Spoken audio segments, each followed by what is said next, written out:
Amém e amém. Ainda de pé, eu quero te convidar a abrir sua Bíblia em Apocalipse capítulo 3, versículo 14. De 14 a 22. Apocalipse 3, de 14 a 22.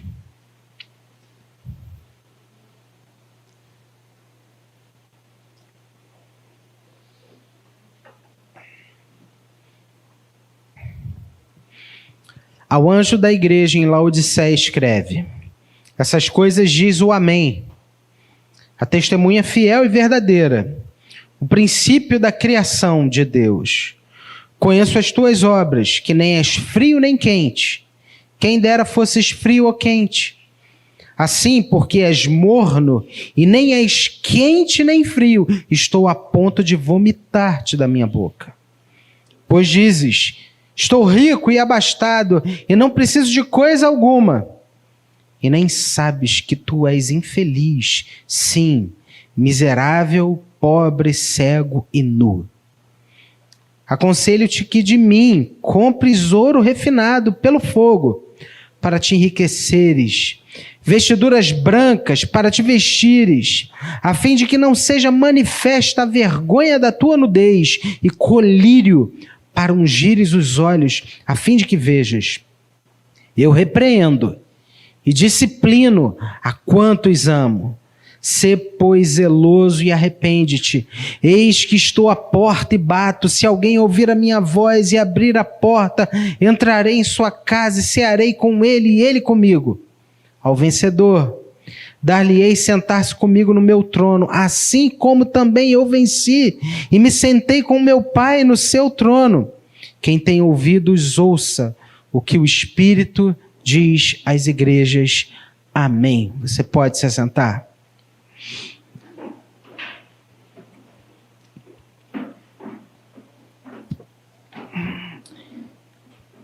De todas as cartas do Apocalipse, essa é a mais dura, é a mais contundente.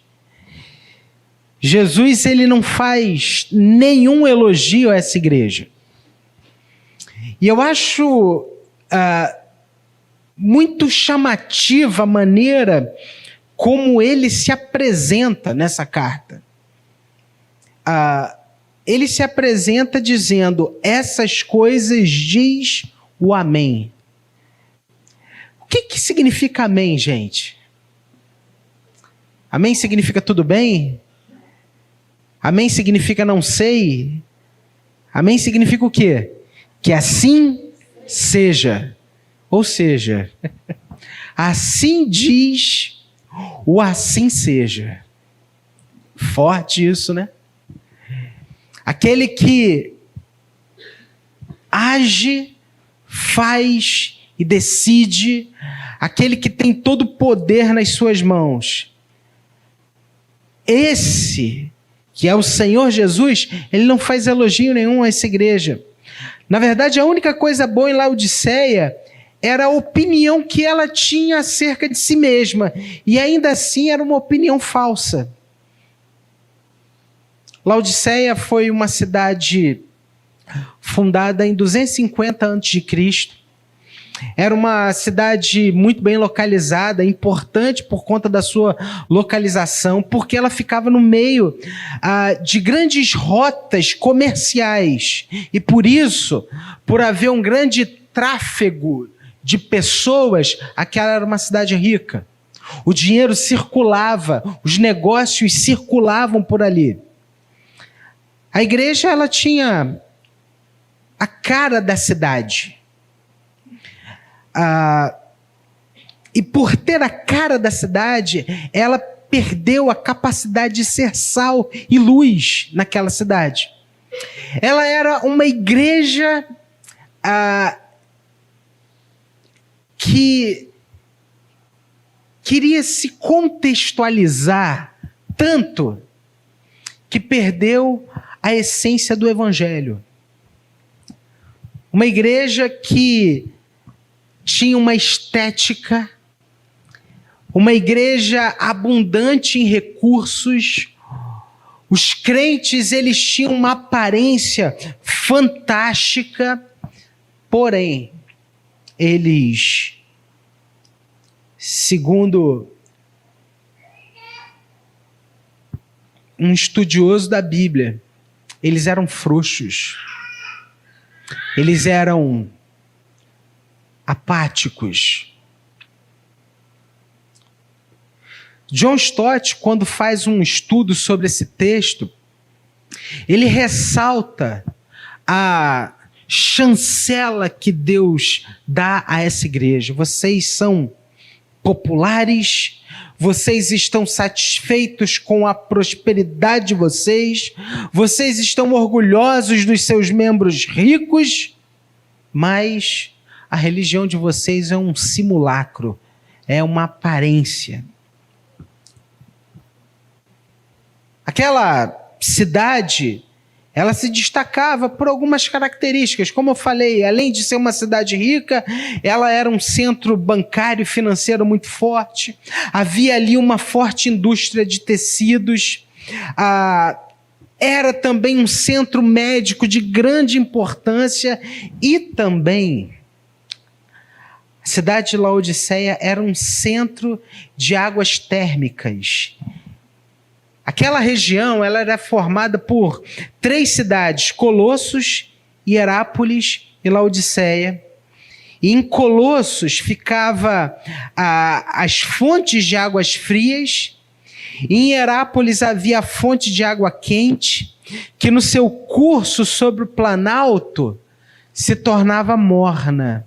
E nessa condição fluía das rochas uma água morna. Por isso, as águas da cidade de Laodiceia eram conhecidas como águas intragáveis. E nesse contexto, o Senhor Jesus se usa dessa imagem, que era muito conhecida por aqueles irmãos, para dizer o seguinte: olha, eu tenho um diagnóstico a fazer de vocês. Cristo sondou aquela igreja e dá a eles o seguinte diagnóstico: essa igreja, eles perderam o vigor. Essa igreja, eles perderam os seus valores. Essa igreja perdeu a sua visão. Essa igreja perdeu as suas vestimentas. Você pode ver isso, versículos 16 e 17. Assim diz: porque és morno e nem és quente nem frio, eu estou a ponto de vomitar-te da minha boca. Aquela igreja perdeu seu vigor. Os versículos 17: pois dizes, estou rico e abastado, não preciso de coisa alguma. Perderam seus valores. Segunda parte do versículo 18: a fim de que não seja manifesta a vergonha da tua nudez e colírio para ungires os teus olhos, a fim de que vejas. Aquela igreja perdeu a visão, perdeu as suas vestimentas. Ai, irmãos, Jesus agora, ele dá àquela igreja uma orientação. Jesus olha agora para aquela igreja e dá um conselho, até certo ponto estranho para nós, mas eu quero me ater com vocês hoje aqui a esse conselho de Cristo para a igreja de Laodiceia, que está no versículo 18. Olha aí o versículo 18, se os irmãos puderem projetar aqui.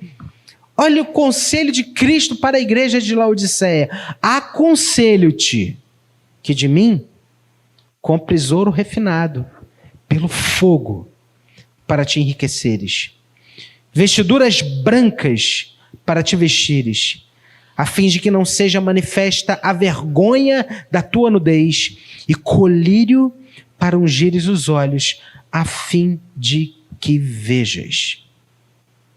Cristo olha para a condição daqueles crentes que estavam apegados às coisas passageiras do mundo, a imagem que as coisas davam a eles, e diz: vocês precisam, em primeiro lugar, adquirirem valores espirituais.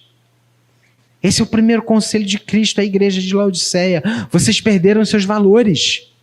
Os valores espirituais vocês se esqueceram. Versículo 18 diz assim: eu aconselho-te que de mim compres ouro purificado pelo fogo, porque será assim que você será rico.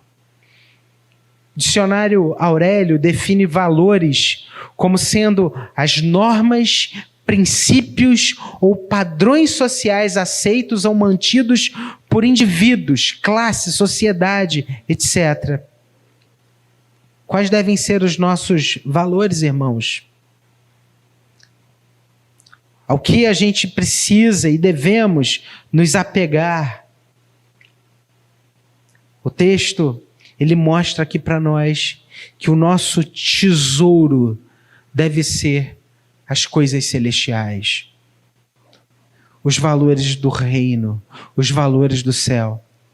É fantástico porque quando a gente olha para o exemplo de Cristo, no seu principal sermão, o mais conhecido, chamado de Sermão do Monte, o Sermão do Monte é um sermão que poderia ser também chamado de o Sermão dos Valores do Reino. No Sermão do Monte, Jesus fala sobre o que é ser um cidadão dos céus. Como são esses cidadãos? Quais são os valores que eles têm? Se você puder depois, leia na sua Bíblia Mateus de 5 a 7 e você vai encontrar esse sermão, que começa pelas bem-aventuranças. E um desses textos, Jesus ele fala assim, que o reino dos céus é semelhante a um homem que encontrou um tesouro perdido, um tesouro no campo, e ele corre, enterra esse tesouro, e vai com a maior pressa vender tudo que ele tem para comprar aquele campo. Quem encontra o reino de Deus entende a urgência de valorizá-lo e viver para esse reino. Valores. Quais são os valores pelos quais você tem vivido? O que hoje é a grande prioridade da sua vida? Será que você hoje é orientado por valores que são pautados nas Escrituras? Você hoje pode se dizer, eu sou um cidadão dos céus? Ou a sua lógica é uma lógica matemática cartesiana? Ou na sua lógica existem valores do reino que suplantam, que são maiores e que são orientadores para você? Achei interessante o que minha irmã falou aqui. A matemática do reino, ela é uma matemática diferente. Nós precisamos ser orientados pelos valores do reino. Nós precisamos buscar conhecer mais quais são os valores do reino. Jesus continua dando também um segundo conselho a essa igreja. Ainda no versículo 18 ele fala: compre também roupas brancas, para que não se envergonhe de sua nudez. Em segundo lugar, Jesus está dizendo àquela igreja que ela precisa acumular virtudes espirituais. Aurélio define virtude como sendo disposições constantes do espírito, as quais, por um esforço da vontade, inclinam à prática do bem. Preste muita atenção, porque a nossa salvação deverá produzir em nós, e através de nós, justiça, hábitos e práticas santificadas e pautadas pela palavra de Deus. Nós precisamos ter virtudes espirituais. Quando Cristo fala para eles, olha, compre também roupas brancas, para que vocês não se envergonhem da nudez de vocês. É como se Cristo estivesse falando: vocês precisarão exalar, vocês precisarão mostrar a diferença que há num coração transformado por mim. Jesus não está dizendo aqui de uma ação moralista. A partir de agora eu não corto o cabelo, a partir de agora eu só vou andar dessa maneira. Não, não, não. Jesus está falando aqui de uma expressão que nasce no coração. Roupas brancas, limpas, purificadas. Eu acho lindo o texto de Provérbios, quando diz lá: dentre tudo que se deve guardar, guarda o teu coração, porque dele procedem as fontes da vida, dele procedem as saídas da vida, as escolhas da vida. Eu já contei essa história aqui. Quando eu era pequeno, eu viajava com os meus pais para Cachoeira de Macacu. Tinha um subbairro lá chamado Santana de Japuíba. A gente ia para uma fazenda lá e lá tinha uma coisa muito legal, porque a gente não precisava comprar água. Olha só, tinha uma fonte de água lá. E todos os dias de manhã eu ia com meu pai com várias garrafas e a gente colhia a água da fonte e bebia aquela água e ficava super feliz, né? Eu, criança, me sentia o máximo pegando água da fonte. Um dia, cheguei com meu pai lá e de repente meu pai deu um grito: que é isso? Que fizeram aqui? Eu vou tentar usar um nome bonito, ok, irmãos? Um filho de Belial defecou na fonte. Como que ele fez isso? Meu pai ficou ensandecido e falou: como assim? Como esse cara fez isso? E naquele dia nós tivemos que comprar água. Por quê, irmãos? Quando a fonte é imunda, tudo que sai dela será contaminado. Se o seu coração for um coração sujo, todas as suas ações, elas serão marcadas por essa sujeira. Mas quando nós temos um coração orientado por Cristo, esse novo coração que Cristo nos dá, a nossa vida tem um brilho diferente. Como esse brilho, roupas brancas. As pessoas olham para você e dizem assim: poxa, a Elaine tem algo diferente. Não sei o que essa menina tem. Mariana tem um... Meu filho, me conta, você é crente, é? Você vai para a igreja? É isso? E às vezes sem falar, mas com o nosso testemunho, as pessoas percebem, elas veem as roupas brancas, purificadas por Deus, um coração puro e diferente. E é a oportunidade que a gente tem de pregar a palavra, não como quem lança palavras, mas como quem tem autoridade para dizer: olha, o certo é isso, é assim que você pode e deve viver, os planos de Deus para a sua vida são esses. Preste atenção, a gente vive um tempo em que virou modinha falar de Deus. A gente vê pessoas falando de Deus em vários lugares da sociedade.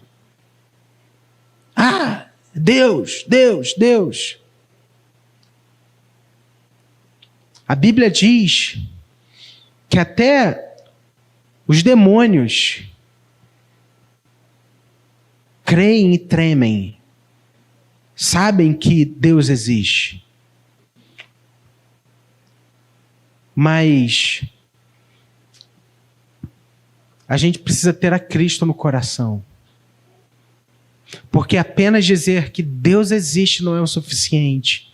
O que transforma a nossa vida é a presença de Jesus no nosso coração. E nós termos a Cristo agora como Senhor da nossa vida, como aquele que nos orienta, como aquele que nos mostra o caminho, como aquele que nos dá a paz e a direção que a gente tanto precisa. Às vezes a gente está passando por um momento difícil, tudo está dando errado no trabalho, dentro de casa, a gente não sabe o que fazer. Mas Cristo, que habita no nosso coração, nos dá uma paz que excede a todo e qualquer entendimento. Você precisa dessa paz de Jesus. Essa paz está disponível para nós.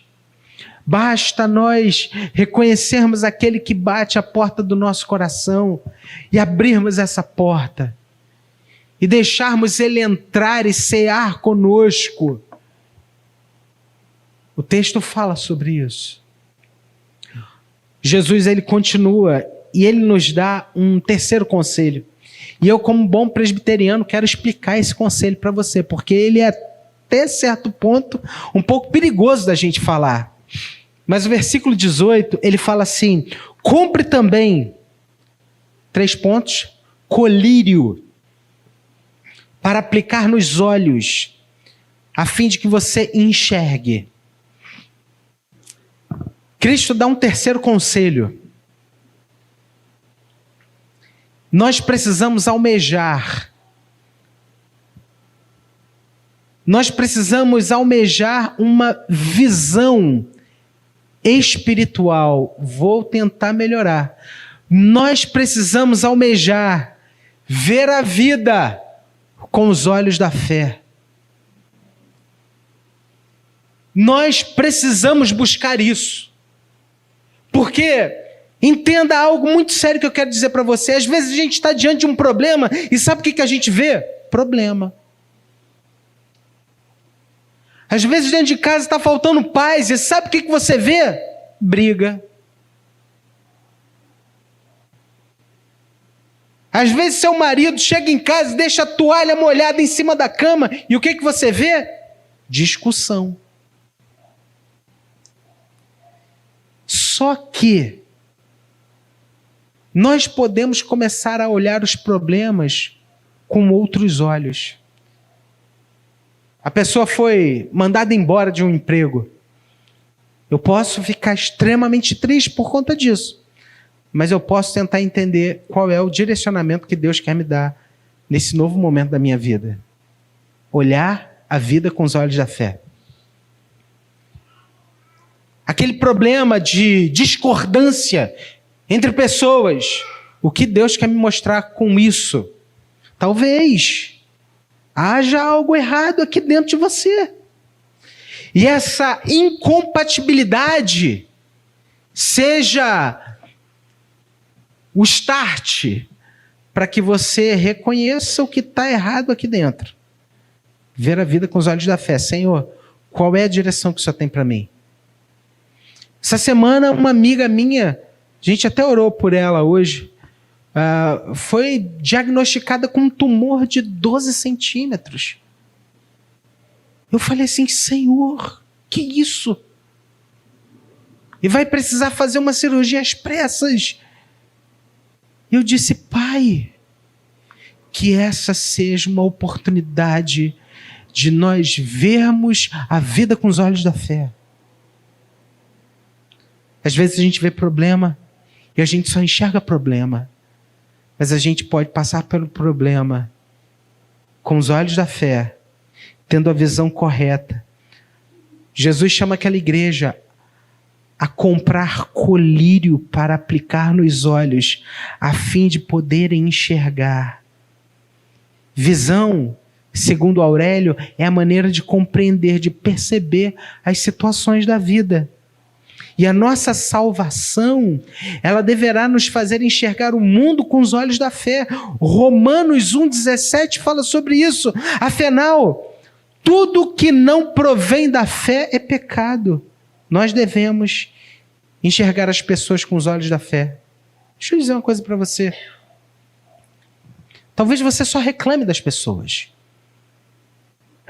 Talvez você tenha um filho, uma filha, um marido, uma esposa, cunhado. Cunhado é mais fácil, né? Cunhado. Você só reclama dele. Ei, começa a olhar com os olhos da fé para essa pessoa. Começa a olhar para essa pessoa aí como alguém que Deus Deus está agindo e que no tempo dele as coisas mudarão. Olhar com os olhos da fé. E aí eu pergunto para você, porque o texto fala sobre isso, mas como que eu vou adquirir valores espirituais?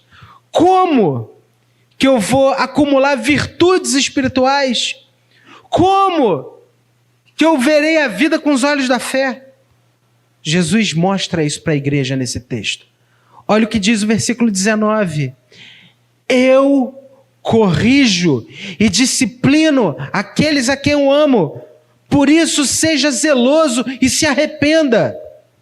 Eu preciso dizer para você. Você precisa se arrepender diante de Deus. Você precisa reconhecer os seus erros. Você precisa reconhecer as suas falhas. Você precisa ter um coração sensível para dizer: Senhor, eu errei. Senhor, eu pequei. Senhor, está tudo errado. Eu tenho errado mesmo. Me perdoa. Uma pessoa que pede perdão é uma pessoa que entendeu o que é o Evangelho. Porque nós somos tão pecadores, nós somos tão errados. E mesmo Jesus, conhecendo os pecados de toda a nossa vida, desde o dia que nós nascemos até o dia que nós morreríamos, ele decidiu se entregar por nós. E o seu ato na cruz do Calvário foi o pagamento pelo preço para que nós pudéssemos agora nos tornar homens e mulheres justos aos olhos de Deus. Gente, o Evangelho, ele é algo tão maravilhoso que se eu entender o que é o Evangelho, não tem como eu não perdoar alguém. Porque, ora, se Deus me perdoou os pecados de toda a minha vida, tudo de errado que eu já fiz, eu posso perdoar aquele que um dia pisou no meu calo. Eu posso perdoar aquele que um dia vacilou feio comigo. Ah, Senhor, eu tenho muita dificuldade em perdoar pessoas. Eu preciso aprender do Senhor. Me ensina, Pai. Eu quero aprender a perdoar. Você quer aprender a perdoar? Ore ao Senhor.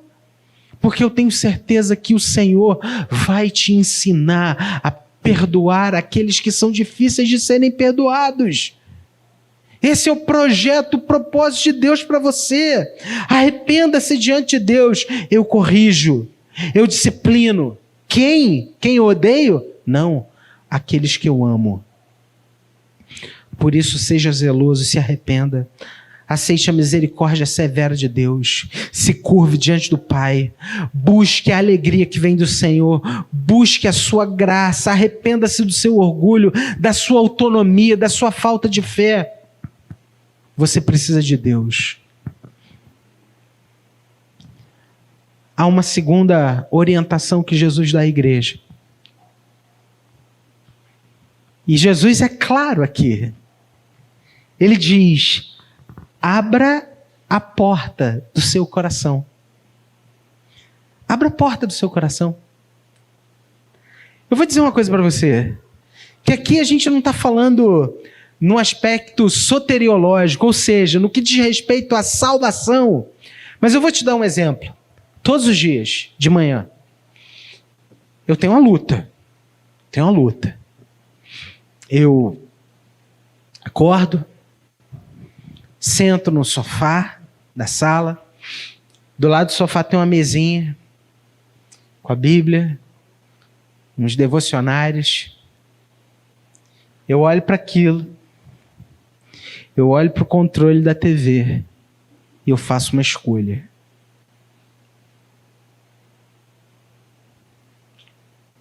Abro ou não abro a porta do coração?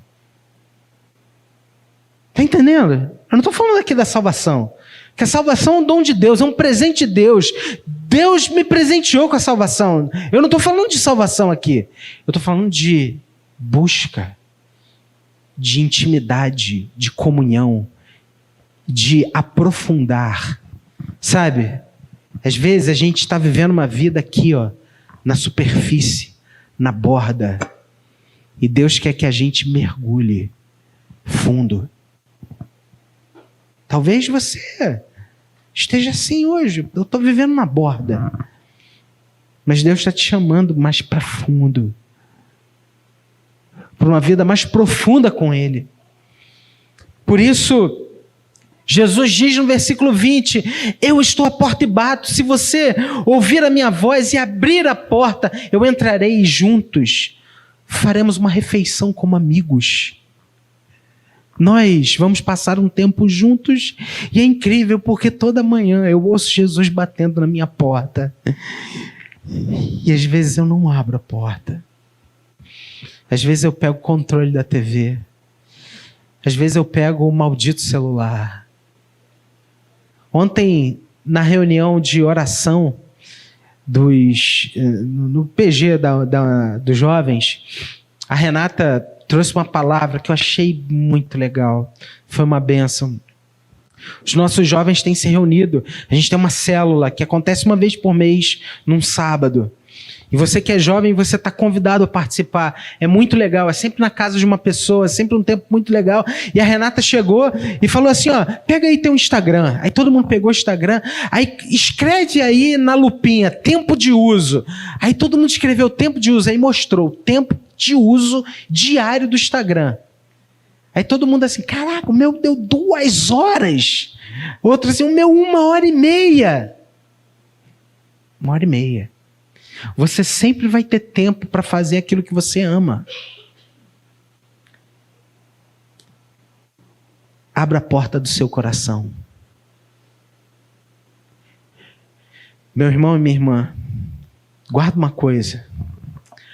Abra a porta do seu coração. Querida,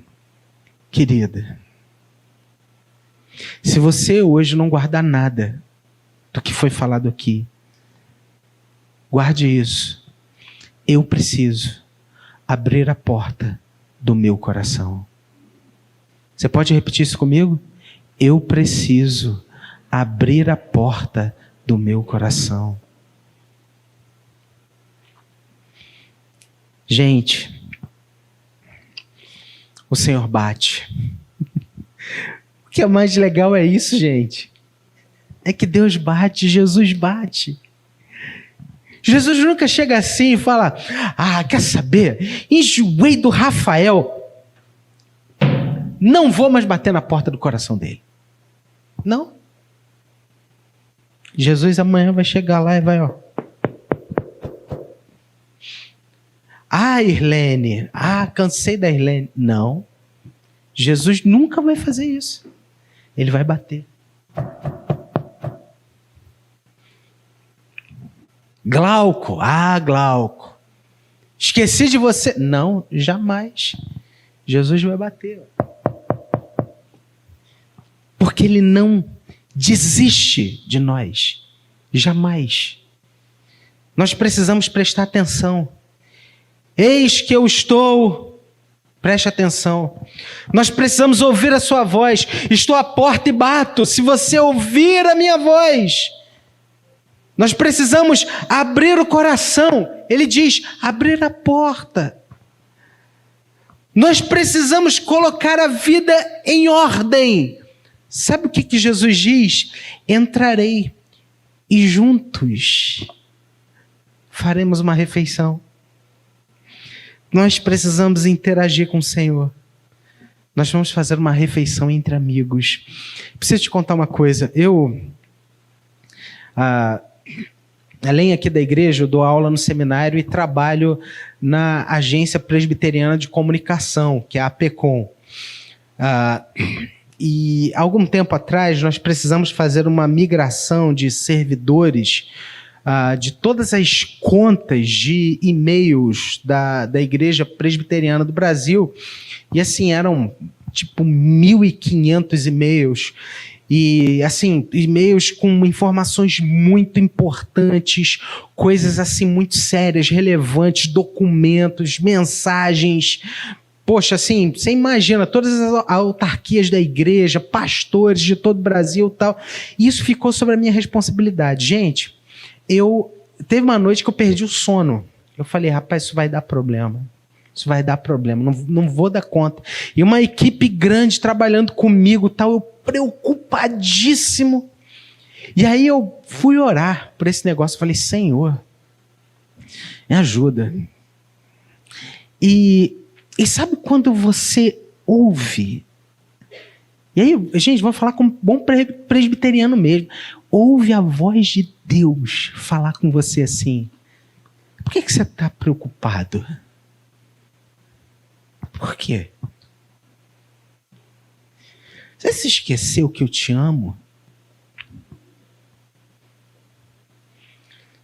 Você está achando que está sozinho? Eu estou com você. Às vezes, a gente se esquece dessa perspectiva de que Jesus bate a nossa porta para entrar e ceiar com a gente. A religião diz que Jesus bate a porta para nos culpar dos nossos erros. Mas o Evangelho diz que Jesus bate a porta porque Ele quer entrar. E Ele quer passar um tempo com a gente, porque Ele nos ama. Eu e você somos filhos, amados do Pai. E nós não passamos pelos nossos dilemas sozinhos. Deus está com você, Jesus está com você. Às vezes a gente gasta tanto tempo com tantas coisas e a gente tem essa experiência de nós que já fomos quentes, fervorosos, nós que um tempo não conhecemos a Jesus e éramos frios, mas hoje nos tornamos mornos. Por quê? Porque a gente perdeu a essência da verdade do Evangelho, de que Jesus chama, que Jesus bate a porta.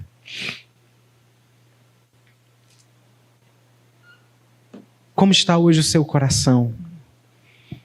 Frio, morno ou quente? Quem é você hoje diante desse olhar de Jesus? O que é mais incrível? Entenda isso, eu estou terminando. Aquela era uma igreja morna. E sabe o que Jesus disse para aquela igreja morna? Eu estou à porta e bato. Em outras palavras, eu não desisti de vocês. Eu estou aqui para salvar. Eu quero entrar e cear com vocês e passar tempo com vocês, porque não é o que você faz que te qualifica a ser amado por Deus, mas é a decisão de Cristo em nos amar. Isso é o Evangelho. Hoje, diante desse convite de Jesus, que bate a porta, para onde você vai olhar? Para a TV, para o celular, para os seus problemas, para a voz da indiferença? Ou você vai se levantar e abrir a porta para Jesus entrar? Eu quero orar com você. Vamos ficar de pé, irmãos? O Senhor bate. Ele bate de diversas maneiras na nossa porta. Jesus bate. E Ele bate hoje na porta do seu coração. Pode ter certeza disso. É hora de deixar para trás. É hora de se voltar para Jesus. É hora de crer nele de todo o seu coração. É hora de se entregar, de não enterrar mais os seus talentos, de viver pela fé. Pai, obrigado. Obrigado, Senhor. Obrigado pela tua palavra, Pai. Obrigado porque jamais o Senhor se esquece de nós. Jamais o Senhor nos deixa sozinhos. Jamais o Senhor nos abandona.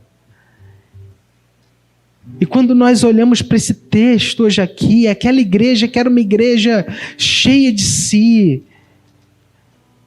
que havia se esquecido do Senhor por causa do seu dinheiro, uma igreja que priorizava outras coisas, o Senhor vai ao encontro dela. E assim também o Senhor vem hoje ao encontro da nossa vida. O Senhor bate a porta do nosso coração. Ó Deus, nós queremos ter uma caminhada mais profunda com o Senhor. Abre os nossos olhos, Pai, para vermos a vida com os olhos da fé. Senhor, aquece a nossa fé. Aquece o nosso coração. Afasta de nós o medo, a descrença. O Senhor conhece as preocupações que têm tomado o nosso coração. Mas, ó Pai, como é fantástico entender e perceber que o Senhor bate a porta querendo entrar para passar tempo conosco, porque o Senhor nos ama. Nós não estamos sozinhos. Obrigado, Pai. Se porventura alguém aqui, nessa noite, que tem se sentido sozinho, essa pessoa possa entender o quanto o Senhor está presente na sua vida. De que um filho teu jamais estará sozinho, sozinha. Ó Deus, nos dá uma visão clara daquilo que o Senhor faz na nossa vida. Transforma o nosso coração. Aquece a nossa fé. Nós queremos ser uma bênção onde quer que o Senhor nos coloque. Nos dá ousadia, Pai. Aviva o dom, aviva o chamado. Aviva o chamado, Senhor. Aviva o chamado, Senhor. Abençoa os teus filhos hoje aqui. Em nome e por amor de Jesus. E agora, Igreja do Senhor Jesus, que a graça e a paz do nosso Senhor e Salvador Jesus Cristo, que o amor de Deus, o nosso Todo-Poderoso Pai, e a comunhão e a consolação do Santo Espírito de Deus estejam com você, com todo o povo de Deus espalhado por toda a face da terra, desde agora e para todo sempre. Amém. Amém. Amém.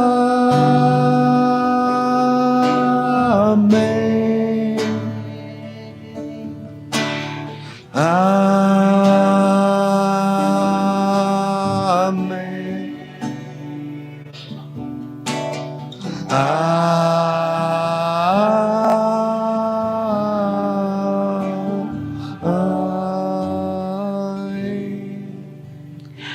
Amém. Que Deus te abençoe. Você dá um abraço aí no teu irmão. Diz para ele assim: abre a porta em nome de Jesus. Que você tenha uma semana abençoada. Como é bom nós estarmos aqui. E não vai embora. A gente vai cantar os parabéns ali atrás para os nossos aniversariantes do mês.